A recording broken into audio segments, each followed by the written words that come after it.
चंडीगढ़ के press club में हरियाणा के सरपंचों द्वारा की गई एक प्रेस कॉन्फ्रेंस में क्या कहा क्लब के अंदर जो मीटिंग रखी गई थी, कॉन्फ्रेंस रखी गई थी, इससे एक मकसद एक उद्देश्य था कि विकासशील सरपंच एसोसिएशन के माध्यम से ग्रामीण आंचल ने हमारी कार्यकारिणी के ऊपर विश्वास जताया था, उस पर हम खरा उतरने का काम करें। और सरकार जिन बातों को नहीं मान रही है, सरकार जिन काले कानूनों को पंचायत राज के इलेक्टेड बॉडी के ऊपर थोप रही है, उन काले कानूनों को तत्काल प्रभाव से सरकार हटाने का काम करे और हमारी 11 सूत्री जो मांगे हैं उन मांगों को मानने का काम करे। पर सरकार इस बात पर नहीं आमादा होती है कि ये हमने गलत किया है, तो निश्चित तौर पर सरकार को इसका हर्जाना भुगतना पड़ेगा। आने वाले चुनाव के अंदर चाहे लोकसभा की हम बात करें, चाहे विधानसभा की हम बात करें, बहुत बड़ा हर्जाना उनको भुगतना पड़ेगा। क्या क्या मांग है आप? हमारी दरअसल 73वें संशोधन की 11वीं सूची के अंदर जो 29 अधिकार केंद्र सरकार ने दिए हुए हैं, विभिन्न प्रदेशों में वो लागू हैं धरातल पर, वो हरियाणा प्रदेश के अंदर भी तुरंत तत्काल प्रभाव से लागू किए जाने चाहिए, जो सरपंच स्वतंत्र हो सके अपने गांव के विकास को कराने में, अपने गांव की व्यवस्था बनाने में, सिस्टम को मजबूत कर सके, अपनी पंचायत के सिस्टम को मजबूत कर सके, उसके लिए स्वतंत्र होना चाहिए। जब वो स्वतंत्र नहीं होगा तो किसी भी कीमत पर पंचायत का विकास संभव नहीं है। तो दूसरी बात है, पंचायत सरपंच के पास में एक बहुत बड़ा वर्कलोड होता है, उसके पास एक पर्सनल टेक्निकल जो अभी पोर्टल सरकार ने डाले हैं, थोपे हैं, उनके लिए टेक्निकली एक सहायक की जरूरत है। तो सरपंच के पास सरकार द्वारा एक सहायक दिया जाना चाहिए जो उसके काम में हाथ बटाने का काम कर सके। सरपंच बाहर के काम को संभालने का काम करे और जो टेक्निकल काम हैं चाहे वो इंटरनेट के माध्यम से, टेक्निकल माध्यम से, उनको वो सहायक व्यवस्थित तरीके से बनाकर और व्यवस्थित तरीके से पंचायत को चलाने का काम किया जा सके। ना होने की दशा में अगला कदम क्या होगा? निश्चित तौर पर अगर हमारी मांगे सरकार ने जो आपके माध्यम से संदेश पहुंच रहा है, माननीय कैबिनेट मंत्री देवेंद्र बबली के पास, माननीय प्रदेश के मुख्यमंत्री के पास, जो आपके माध्यम से हमारा संदेश आज कॉन्फ्रेंस के माध्यम से संदेश पहुंच रहा है, अगर हमें बुलाकर अगर मांगों को मानने का काम नहीं किया गया तो विकासशील सरपंच एसोसिएशन एक बहुत बड़ी रूपरेखा तैयार करके आंदोलन की तरफ रुख करने का काम करेगी, सरकार को घुटनों के बल लाने का काम करेगी। ऑनलाइन पोर्टल से आपको क्या प्रॉब्लम है? सरकार बोलती है कि हम ट्रांसपेरेंट बनाना चाहते हैं। दरअसल ऑनलाइन पोर्टल से हमें कोई प्रॉब्लम नहीं है। ई टेंडर प्रणाली जो सरकार ने हमारे ऊपर थोपी है, हमें उसे प्रॉब्लम नहीं है। प्रॉब्लम है हमें उन कारणों से कि जिस तरीके से सरपंच के पास एक 2 लाख रुपए की पावर देने की इन लोगों ने बात की है, तकरीबन 2 लाख में कोई भी कार्य पंचायत के अंदर नहीं हो सकता।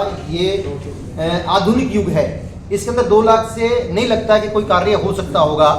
पंचायत के अंदर तकरीबन 20 लाख के अंदर में कार्य आते हैं, चाहे रोड की बात करें, चाहे नाली की बात करें, चाहे किसी बिल्डिंग की रिपेयरिंग की बात करें, और बहुत से कार्य होते हैं पंचायत के अंदर। तो तकरीबन सरपंचों को 20 लाख तक की पावर दी जानी चाहिए। हमें ई टेंडरिंग का विकासशील सरपंच एसोसिएशन का विरोध नहीं है, बल्कि ई टेंडरिंग 20 लाख से ऊपर की जानी चाहिए। 20 लाख तक की पावर सरपंच के पास होनी चाहिए और कोई लिमिट बाउंडेशन नहीं होनी चाहिए। सरकार जो है 9 इयर्स का सेलिब्रेशन कर रही है, उन्होंने बहुत बढ़िया काम किया, सुशासन लाया, भ्रष्टाचार को हटाया। आप लोग किस तरह से देखते हैं? मेरे हिसाब से प्रदेश के अंदर भ्रष्टाचार चरम सीमा पर है। पहले हम उड़ते हुए पंजाब को कहा करते थे, आज हरियाणा उड़ता हुआ है। नशे के मामले में सबसे टॉप हरियाणा प्रदेश चल रहा है। ग्रामीण आंचल के लोगों को, गांव के प्रधानों को, गांव के सरपंचों को, गांव के प्रमुखों को उनके दर्द की पीड़ा उनको मालूम है। वो किन किन परिस्थितियों से उन गाँव के अंदर गुजर रहे हैं। रोजाना सुबह शाम 5 बार 6 बार क्या 100 बार स्पष्टीकरण गाँव के सरपंच को देना पड़ता है अपने गाँव के लोगों के लिए। वो गाँव के लोग बोलते हैं कि नशे को किस तरीके से आप बंद करने का काम नहीं कर रहे। गांव के सरपंच 100 बार चक्कर मार के एडमिनिस्ट्रेटर के पास जाते हैं, अपने लेटर हेड पर लिख करके मेरे गांव से नशा मुक्त किया जाए, मेरे गांव से नशे को खत्म किया जाए। आज मेरे गांव के अंदर स्मगलर घुस रहे हैं, मेरे गांव के अंदर नशा करने वालों की तादाद बढ़ रही है, बाकी कोई इनकी बातों पे ध्यान देने का काम नहीं किया जाता। सरकार की मंशा है कि पंचायत राज की इलेक्टेड बॉडी को खत्म कर इसे बिल्कुल गाँव के लोगों को बौना कर दिया जाए, गाँव के लोगों को लाचार कर दिया जाए। इन लोगों की विशेष दुश्मनी है गाँव के ग्रामीण आंचल के लोगों से, जो कि तकरीबन जब इन लोगों को 2 प्लान से इन लोगों को बैठा रखा, 2 टर्म से ये लोग सरकार में बैठे हुए हैं। गांव के लोगों ने उनको जिताकर उम्मीद के साथ यहां भेजा था कि ये लोग गांव के अंदर कुछ अच्छी व्यवस्था बनाने का काम करेंगे।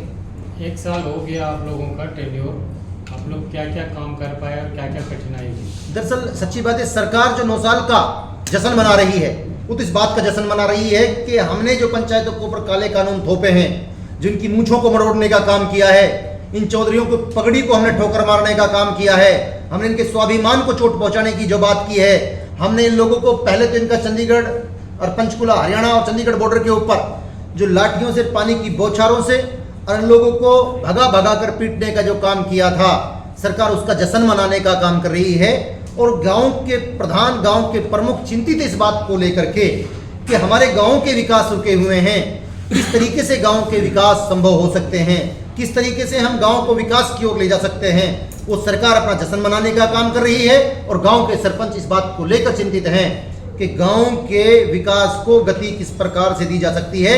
इसलिए लड़ाई लड़ने का मकसद है सरकार से हमारी लड़ाई। हम खुद भारतीय जनता पार्टी के वोटर मतदाता रहे हैं, हमने लोकसभा के अंदर उनको वोट देने का काम किया, हमने विधानसभा के अंदर उनको वोट देने का काम किया। बाकी जब उन लोगों ने ग्रामीण आंचल को और हमारे स्वाभिमान को ललकारने की बात की है तो इसे हम किसी भी कीमत पर बर्दाश्त करने का काम नहीं करेंगे।